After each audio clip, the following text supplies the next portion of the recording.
Welcome. In front of me is a Samsung Galaxy S22 Plus, and today I'll show you how you can wipe cache partition on this phone. Now for this we will need a cable plugged into a computer, and once you have it plugged into your computer, connect it to your device.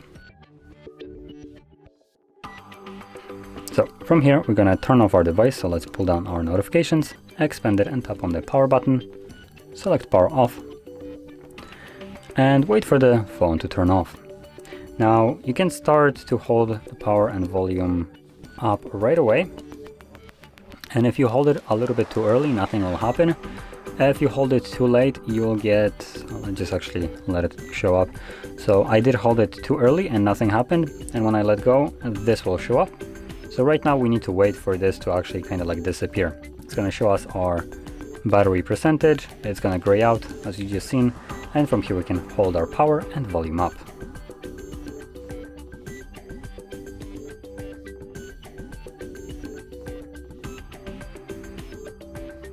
When you see the recovery mode, which should be right about now, you want to let go of those keys, and then using volume up and down to navigate respectively, you want to select wipe cache partition.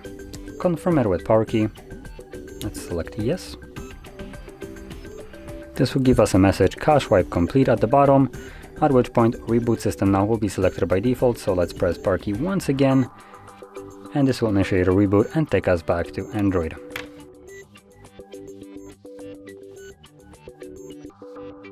And as you can see, we are now back in Android. Okay, and there we go. So, if you found this video helpful, don't forget to hit like, subscribe, and thanks for watching.